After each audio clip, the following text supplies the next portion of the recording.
All right, this lesson is on transformations of functions. Transformation is another word for change. So we're simply going to do, as we did in the past in geometry and Algebra 1, we're going to take an existing shape, in this case a function, and move it around based on some changes to its equation. So things we've used in the past would include translating, which means you're moving up, down, or side to side. Reflecting, which means we're flipping across the y-axis or the x-axis. And stretching or compressing, which means that we have a vertical push or a horizontal push. Okay? Those are what we might think of if we think of as slope and how the slope changes the equation of a line or the graph of a line to being flatter or steeper. That's a product of compression.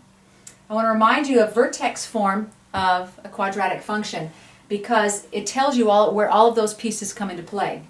When I see f of x equals a parentheses x minus h squared plus k, the stretch is going to be determined by the a, and we have that leading coefficient. The variable the number that's inside with the x variable is going to indicate a left or right shift, and notice it's always that minus. And then the last, the constant that's outside and it's not in with the variable, indicates up or down shift, kind of like our y-intercept would do with a linear equation.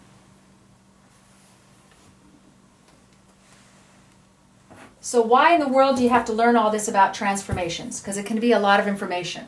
Well, there's some patterns with transformations that are important that you learn, and it's also another way of graphing instead of creating that input-output table where you're putting in 5 or 6 points, finding them, and plotting them. Instead, we can say, wait, what's the parent function, and then how is my change going to be affecting the parent function? For instance, if I had the equation y equals 2x plus 4, before I graphed that, I would start here with the parent function, y equals x. And I'd say, well, let's see, this is going to go up 4, so I put it up 4. And then instead of being on the same slope as this one, which would put it here, I'm going to make it twice as steep. So it comes over to here, and this would be what my graph would look like. And I can determine that with a couple of key points that I don't have to create an entire input-output table to do that. So if you don't remember your parent graphs, I have to suggest you go back. We have another video on parent functions and what they're like, and you can refresh yourself on what a parent function looks like so that you know where your starting place is. Now, this is important, and you're going to need to write down vocab, or not vocab, but write down in your blank part of your notes page information about this, because there's two different kinds of situation. There's when I have something happening inside the parentheses, and when I have something happening outside the parentheses. Okay? So we'll start with inside. The inside generally affects my left and right motion because that's my x-axis. So it's related to my x-axis. So if I have it inside with the square, it indicates whether I'm moving to the left or to the right. It's a minus. Okay? So if I have a subtraction, I'm actually going to the right or to the positive side. If I have a plus, I'm actually going to the negative side. So it's a little bit opposite there.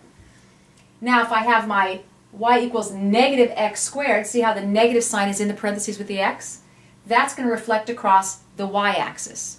Now, because parabolas are symmetrical, sometimes you can't tell if they're right on the axis that they're flipping across the axis. It would have to be something else happening too. So we'll talk about that a little bit more.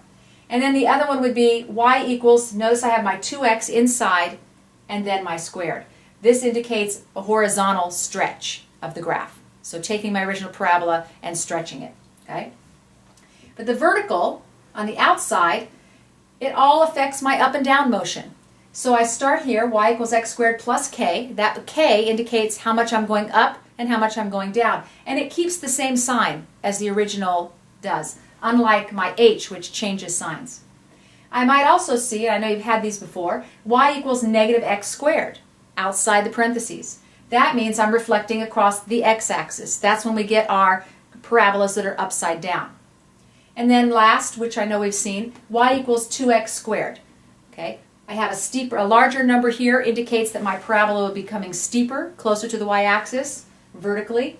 And when I have a fractional number in here that's less than 1, I get a parabola that starts to stretch out and away from the vertical. This is important to have in your notes. we need to look at some examples because this is kind of complicated and we just need to work through a few and see what would happen. So here's what I would do if I were graphing this new function f of x equals x minus 2 squared plus 4. Number one, I graph the parent function y equals x squared. That's the blue. And then I say, what did I do to change it? Well, let's see. This means I went plus 2 this way, and this means I went up 4 this way. And I didn't change my stretch or my compression here, so it's going to be the same shape. So I move it over to 2 and up 4, and that's my new parabola. My vertex is going to be 2, 4. Okay? Example number 2. Now I'm going to try one with a little bit of stretch and a little movement here. But first thing I did again, I saw it was a squared, so I sketched in my parent function, which is y equals x squared. Then I said, well, let's see. This means I went to the left 2 and down 2. So that's where I put my vertex. This negative sign I know means I'm going to go upside down, but the 1/2 means it's actually going to be twice as flat as the original. Okay? Now, one of the ways that I can tell exactly how fat it is or how skinny it is by finding the y-intercept. Okay?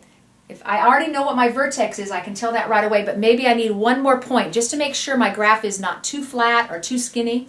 So we're going to plug in 0 here for x to find our y-intercept, and we get 0 plus 2 is 2, 2 squared is 4.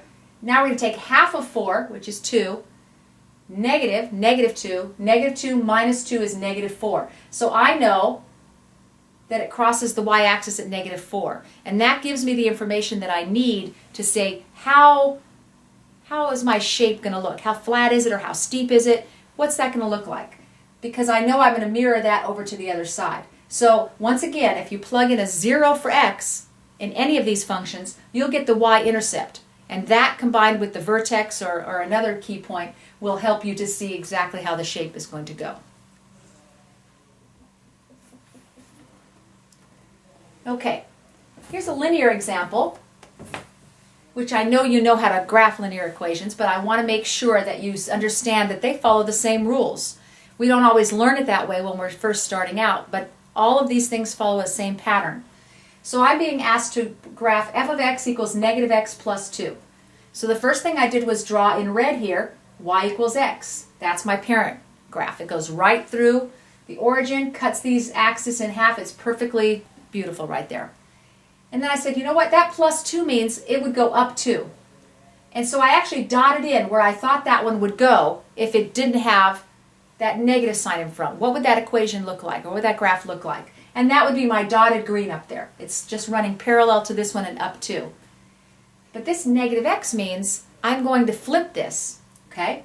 So when I flip this across the x-axis, what was up here flips down to be here. And what was over here flips up to be up there. Okay? Now, to make sure that I have that at the right slope, one of the things that I can do, we already knew that we were going up 2, so we already have this point graphed. But if I put in a 0 for this, I can find my other intercept. What do you think about that? So I'm adding x over to the other side, and x equals 2. So when y equals 0, x equals 2, that gave me the other intercept so I could connect the two lines, connect the two dots to make a line. Okay? Let's look at example number 4. I have a few things going on here. Right? Number 1, I notice that I have a movement inside. This is a plus, which means I'm going in the negative direction for inside my parentheses. So I know my vertex is going to be negative 1, negative 1. So I plot my vertex right here. Okay? But I need some more information because I can't tell. I know it's going down and it's going to be half as wide, but I'm not sure what it's going to look like until I find an intercept. So I found the intercept by putting a 0 in here and getting 1 squared is 1. Half of 1 is 1/2, but it's negative. So I have negative 1/2 minus 1, which is going to be negative 1.5. So I put that here, and that gave me the information that I needed to complete the graph. Okay?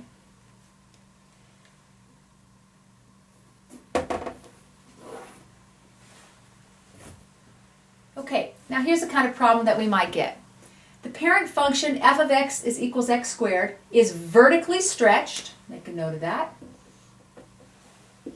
by a factor of 3. It's translated 2 units to the right and 5 units down to create g of x. So we have to create now, write an equation for g of x. So I think what I'll do first is put my parentheses in. And it says 5 units down, so I know that means minus 5. So I'm just going to leave that space and fill in. And let's see, my x is going to go 2 units to the right, which means it's x minus 2. Now, vertically stretched by a factor of 3 means it's 3 times steeper than normal. This is what my equation would look like for that scenario for g of x. Okay? So the things that you're going to need to be able to do, and we'll talk about these in class, is translate this into numbers as well as be given an equation and say, you know what's going to happen here? The vertex is going to be moved 2 to the right and 5 down, and that's going to be 3 times steeper than the other. Okay? So bring your questions, please. Write down a question to share in class, but also bring any questions that you have. And our focus in class is going to be doing some more exploration with quadratics and transformations. And in addition to that, we will actually do some typical practice problems from the book.